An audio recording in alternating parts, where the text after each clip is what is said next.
Bienvenidos al debate de France 24, soy Santiago López González. Nuevamente la tensión entre Rusia y Ucrania aumenta de manera vertiginosa mientras Bruselas, Washington y la OTAN miran con preocupación una posible reactivación del conflicto bélico en el este de Ucrania si Rusia decide atacar.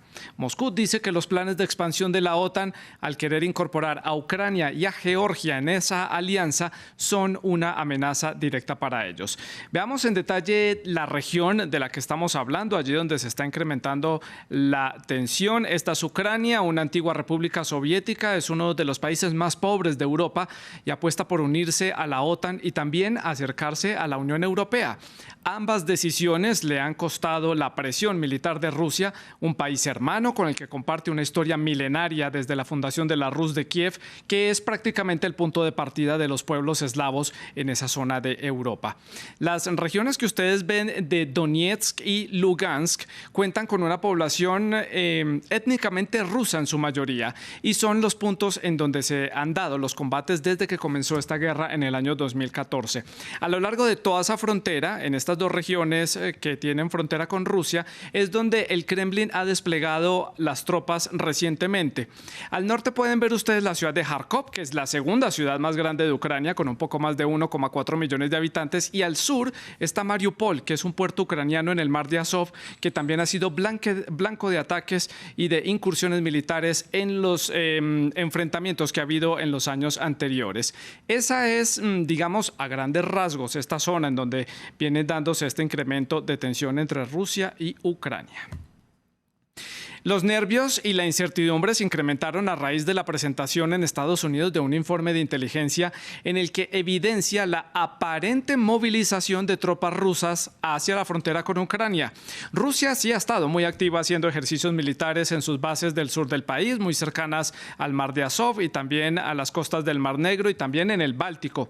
Por el momento, Rusia no ha hecho ningún tipo de comentarios al respecto.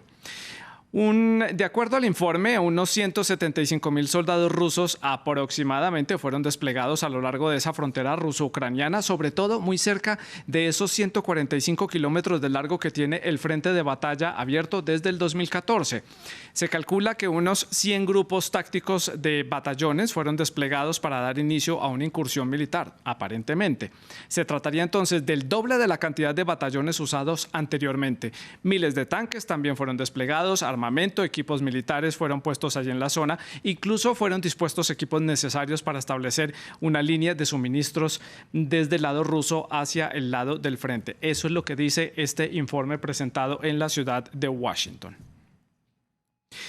Solamente 5 días después del encuentro en Estocolmo, en Suecia, entre el secretario de Estado de Estados Unidos, Antony Blinken, y el ministro ruso de Exteriores, Sergei Lavrov, el presidente de Estados Unidos, Joe Biden, sostuvo una videoconferencia con su homólogo ruso, Vladimir Putin.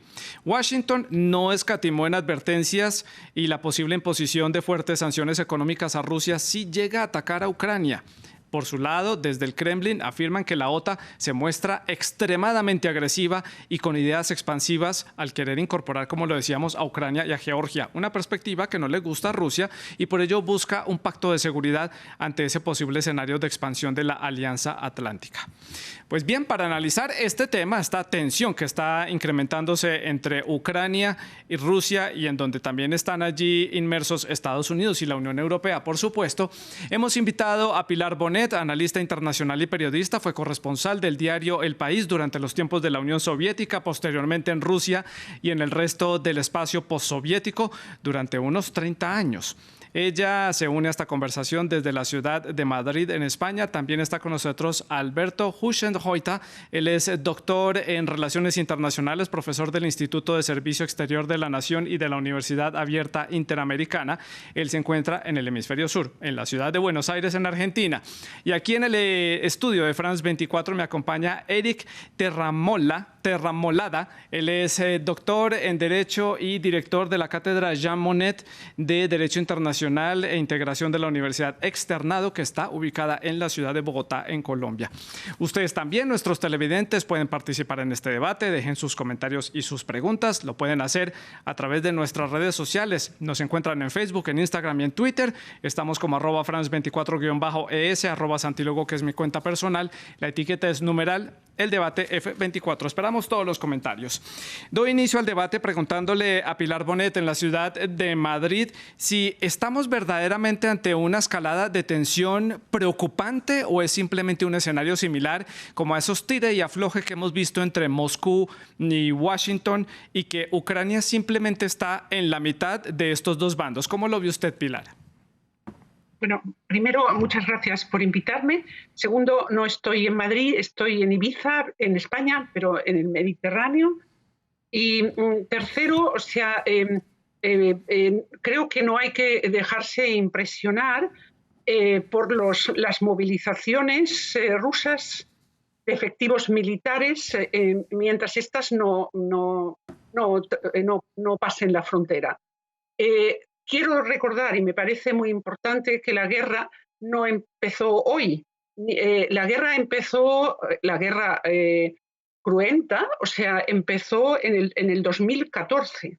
Y desde entonces ha continuado, y ha continuado con altibajos, a veces de una forma mucho más intensa, a veces menos, y que lo que se dirime hoy no es la guerra o no la guerra, que parece que es la pregunta que importa a todo el mundo, porque incluso esta mañana vas a la tienda y el tendero pregunta, ¿habla guerra? O sea, bueno, el tendero que jamás se ha preocupado por los temas que suceden en Rusia. Es decir, lo que tenemos ahora es estamos ante la disyuntiva entre seguir con la guerra pequeña, es decir, que va muriendo gente, un goteo, o sea, pero que no llega hasta cierto límite, y la guerra grande, que implicaría a muchísima más gente, a muchos otros países, que nadie sabe cómo puede acabar. Sí. Primero, o sea, otra cosa muy importante, desplazamiento de tropas rusas a la frontera. Rusia ha estado presente en la guerra de Donbass sin tener que hacer esos grandes desplazamientos.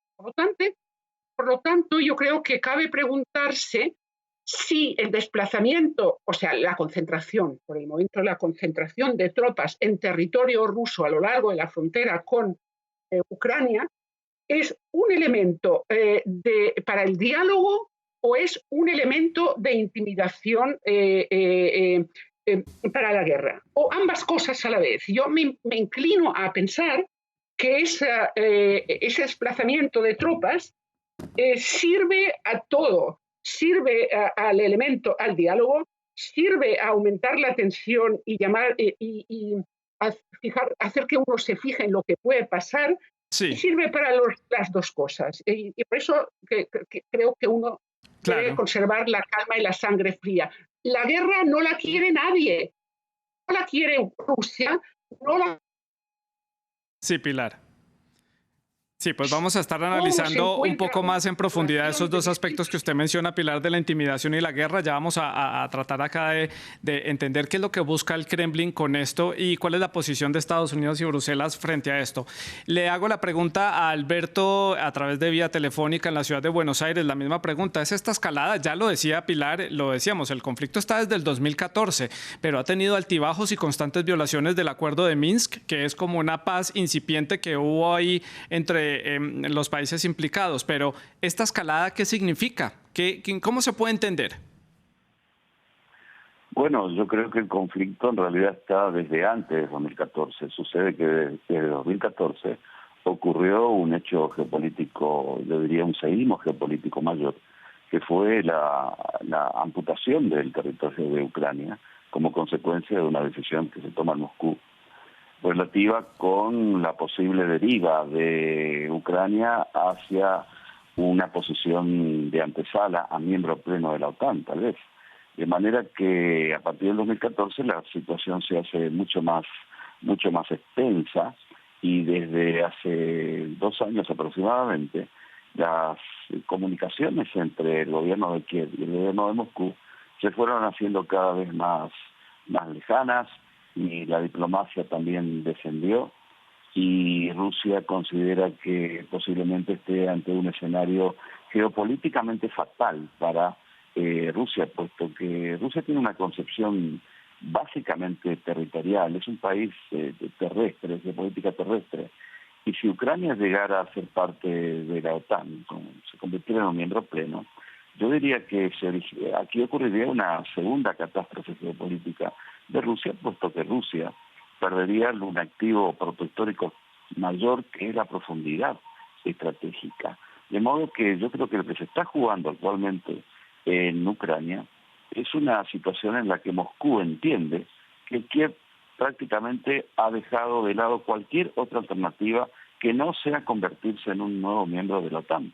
Pero esto para Rusia es inaceptable, puesto que si efectivamente pasa esto, pues entonces Putin, salvando las diferencias, Putin podría correr la misma suerte que Gorbachev en relación con la Unión Soviética, salvando las diferencias.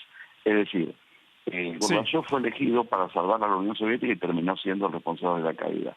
Putin, si finalmente Ucrania entra en la OTAN, sería responsable de este impacto geopolítico sobre Rusia. Sí.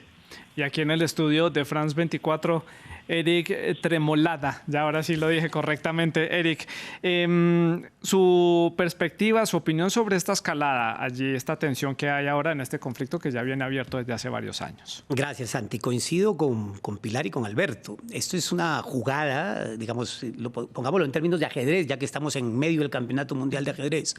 Esto es una jugada de largo aliento. Y esto empieza, yo diría que desde el 2002, incluso, cuando es Ucrania el primer país de la ex Unión Soviética que hace el acuerdo de la Asociación para la Paz con la OTAN. A partir de ahí, en el 2005 y en el 2008, fue afianzando esa relación a punto de solicitar la participación formal como miembro de la OTAN. Y recordemos, ese era el momento en que Putin estaba haciendo el enroque con Medvedev. Y en ese momento el propio Putin dijo, o sea, esto es lo más grave que le puede suceder a Rusia.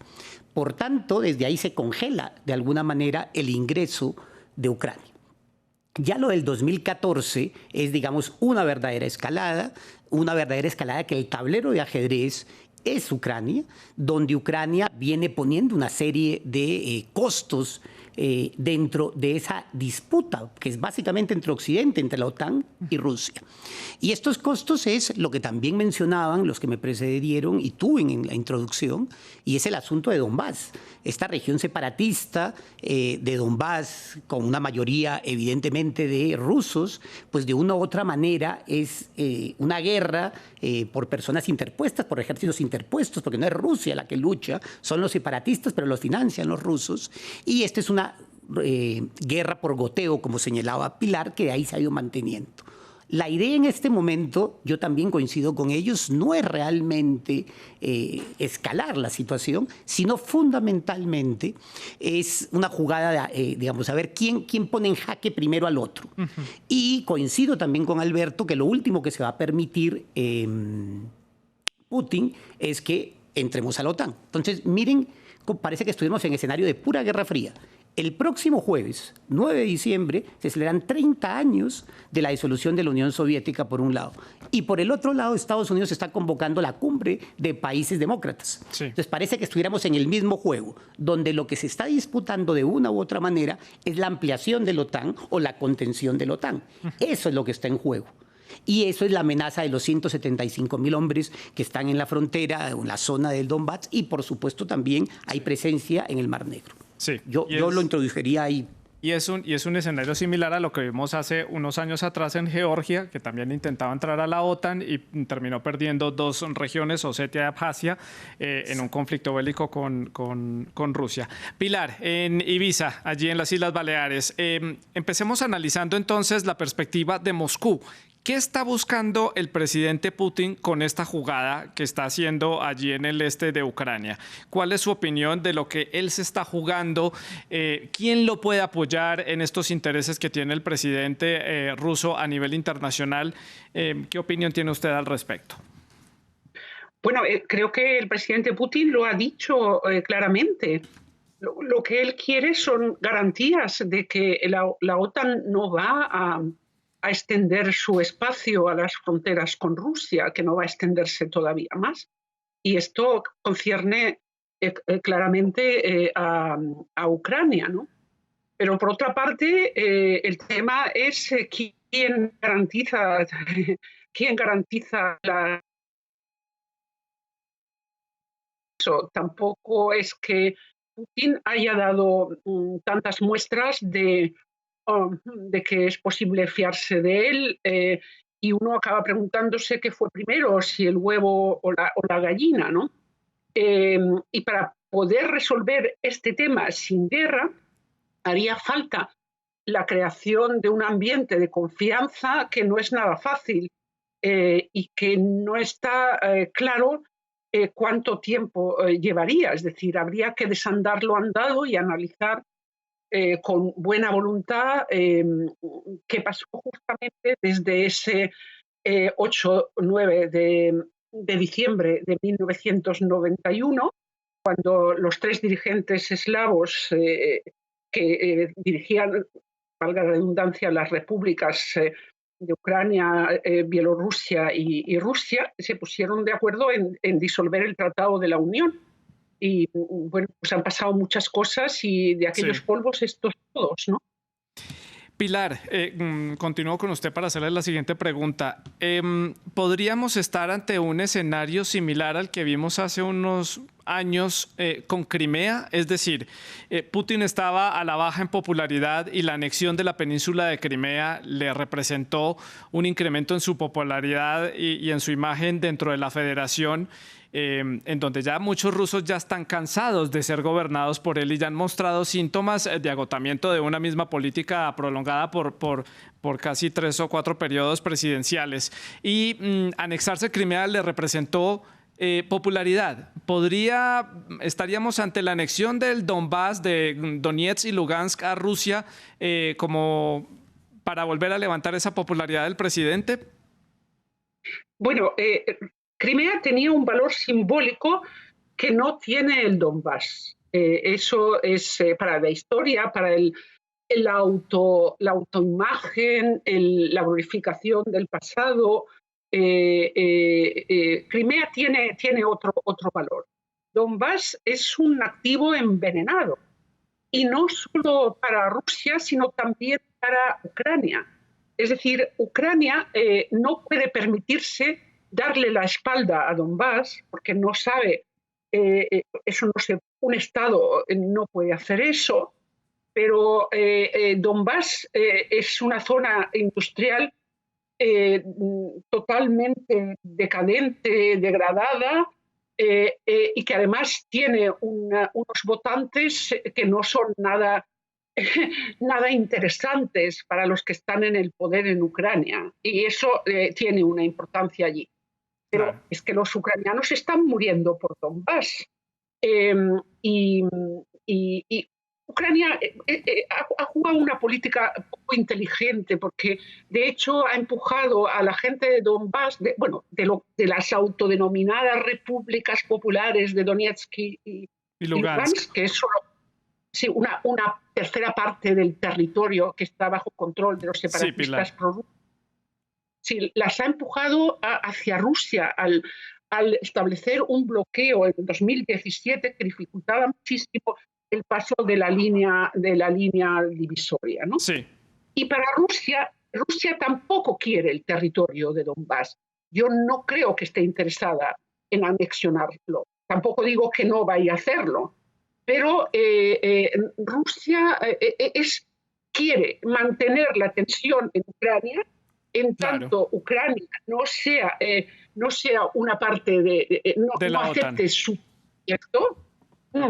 No, en tanto Ucrania no ofrezca garantías de no entrar en la OTAN a Putin, Putin mantendrá el Donbass como un elemento de presión sobre Ucrania. Entiendo. Es decir, lo que le interesa es mantener esa tensión, ¿no? Sí. Y en cualquier momento, como lo han hecho durante estos 8 años, cuando los separatistas... Sí. Vale. Alberto, en la ciudad de Buenos Aires, le pregunto ahora por la otra cara de la moneda, y es Estados Unidos y Bruselas. ¿Cuáles pueden ser las intenciones de ellos, lo que necesitan allí para garantizar tal vez la seguridad de Ucrania, que es un país que se ha acercado a ellos para tratar de protegerse de Rusia? ¿Qué acciones pueden tomar Washington y Bruselas? Bueno, Occidente parece resuelto a seguir con la ampliación de la OTAN, puesto que yo considero que esta fue una estrategia que precede a 2014, puesto que si Ucrania finalmente no ingresa a la OTAN, aquí las ganancias relativas de poder serían para Rusia. Por lo tanto, la posibilidad, desde mi punto de vista, de cerrar realmente el último capítulo de la Guerra Fría sería una ganancia relativa de Occidente. Y finalmente, desde el punto de vista que interesa a Moscú, que es lo territorial básicamente, la zona de amortiguación territorial, implicaría una relativa ganancia también de Moscú, de manera que una diagonal implicaría una relativa victoria para Occidente y una ganancia así para Rusia. Se habla de la posibilidad de un Minsk 3, es decir, Rusia considera que Estados Unidos debe involucrarse más en la cuestión diplomática y tratar de disuadir a Kiev de marchar hacia la OTAN. Es decir, que se busque una situación en la que Ucrania no forme parte de ninguna alianza atlántica, que pueda quizá tener efectivos de la Organización de Seguridad y Cooperación Europea en su territorio, pero que no forme parte de la Alianza Atlántica, porque esto no solamente es inaceptable, sino que si se llega a dar, posiblemente como sostienen en Moscú, podrían aparecer nuevas Crimeas, y esto realmente no solamente sería una catástrofe regional, Sí. sino que incrementaría sensiblemente el nivel de inseguridad internacional. Sí, y otros países podrían sentirse amenazados. Siempre los tres estados bálticos, Estonia, Letonia y Lituania, se han sentido amenazados por ser parte de la OTAN y por tener una frontera con Rusia y por ese pasado que los une durante la época de la Unión Soviética. Eric, aquí en el estudio de France 24, esto es como un sándwich, digámoslo así. En un lado Washington, en un lado Moscú. Tenemos a Bruselas por allí también del lado de Washington, pero en la mitad está Ucrania. ¿Qué opciones tiene Ucrania entonces en todo este escenario? Ucrania básicamente es el tablero del ajedrez, en el sentido de que ahí se disputa el escenario entre Occidente y en este caso los rusos. Y de alguna manera también se está buscando hacer, digamos, la inmensa mayoría de los gasoductos rusos pasan por el territorio ucraniano.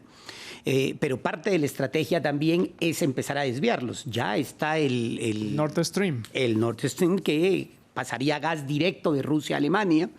Y esto es también parte de la presión. Esto es parte de la presión. O sea, quitarle relevancia en ese juego a Ucrania es parte de la estrategia rusa, y por supuesto es parte de la estrategia europea, lo contrario, subirle el protagonismo a Rusia, a Ucrania. Y en este juego está el presidente, de alguna manera también Zelensky, sí, que además aprovechan internamente para cuestiones políticas internas en Ucrania, este señor que tengo que mirar el nombre porque es impronunciable, Akhmetov, sí, que es uno de los grandes empresarios, líderes de la energía en Ucrania, de una otra, y medios de comunicación, además, de alguna otra manera es prorruso.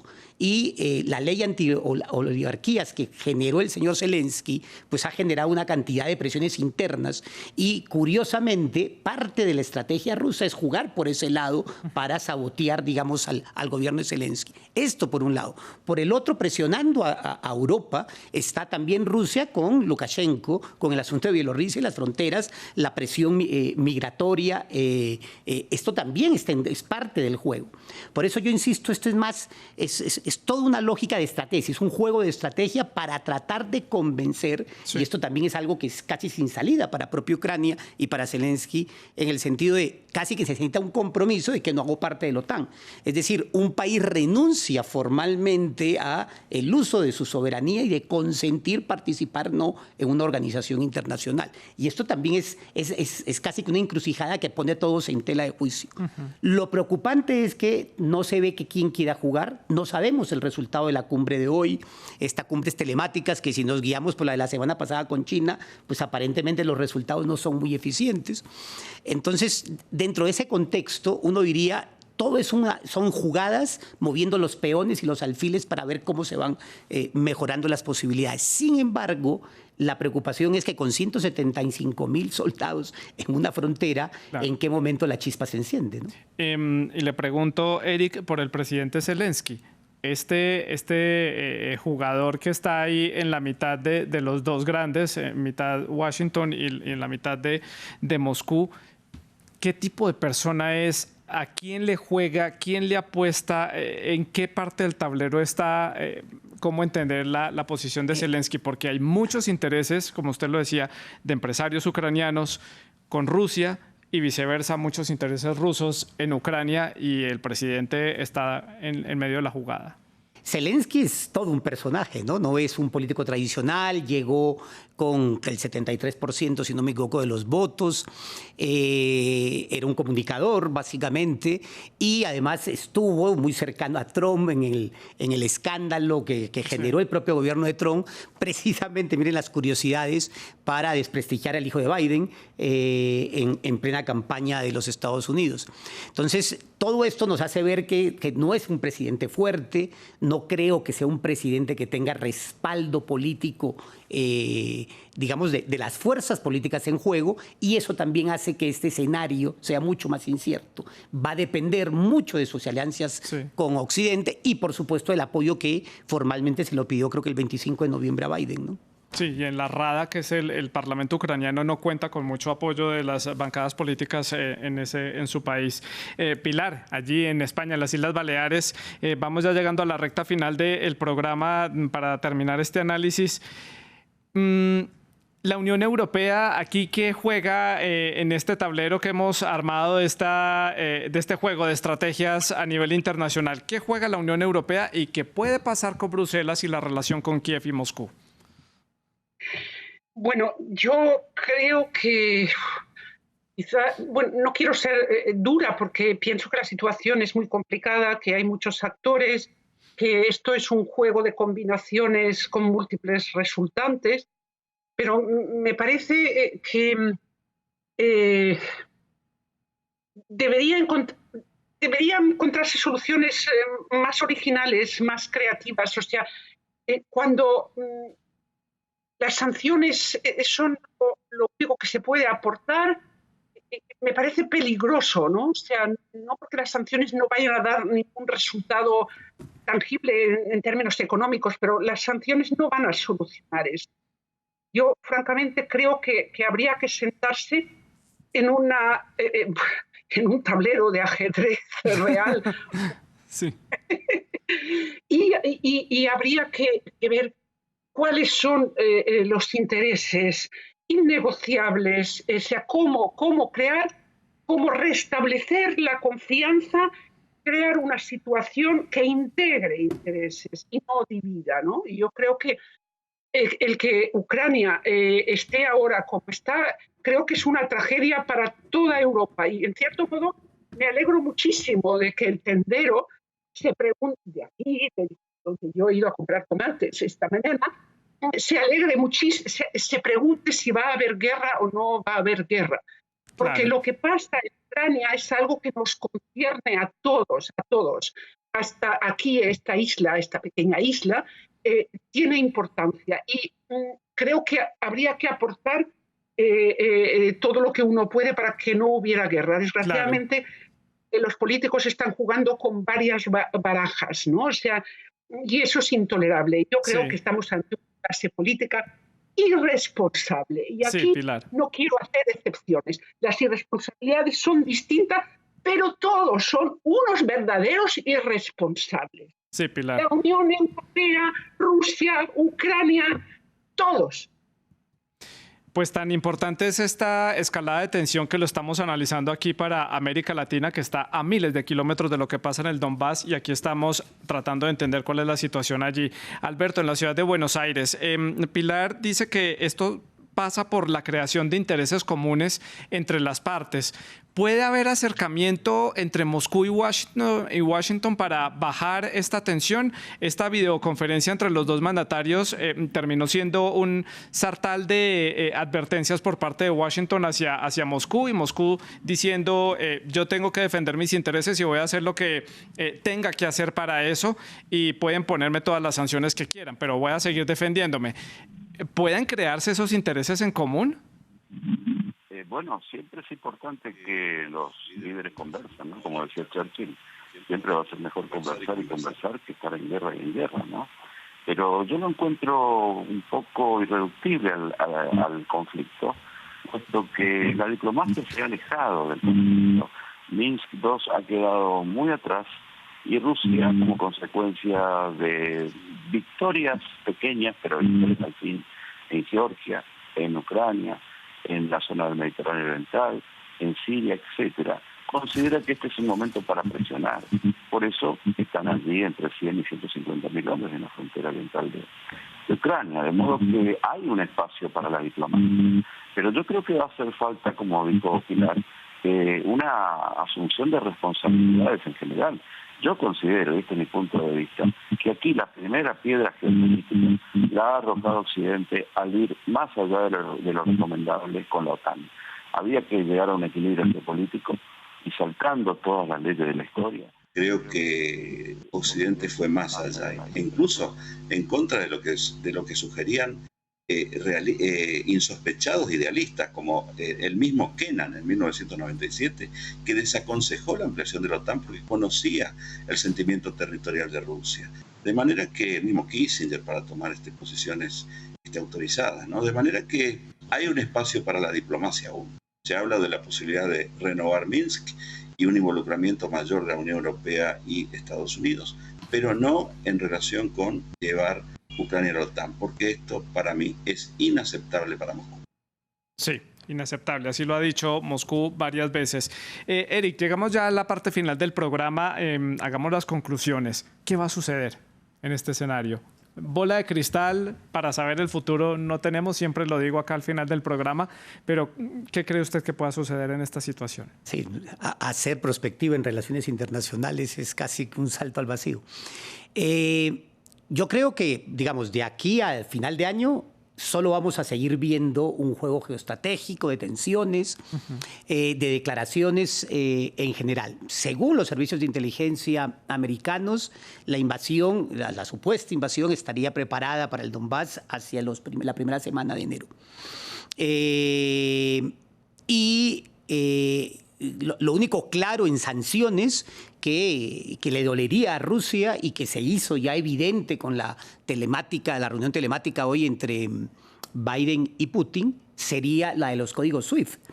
El código SWIFT, los códigos IBAN, estos que permiten las transferencias bancarias, bloquearían pues totalmente todo lo que tendría que ser transacciones en ese sentido para Rusia, y eso sí le dolería.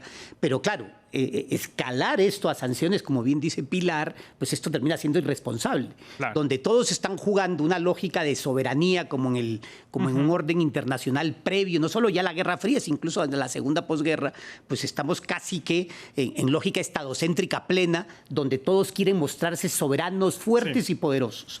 Sí. Eso hace que sea absolutamente incierto el futuro.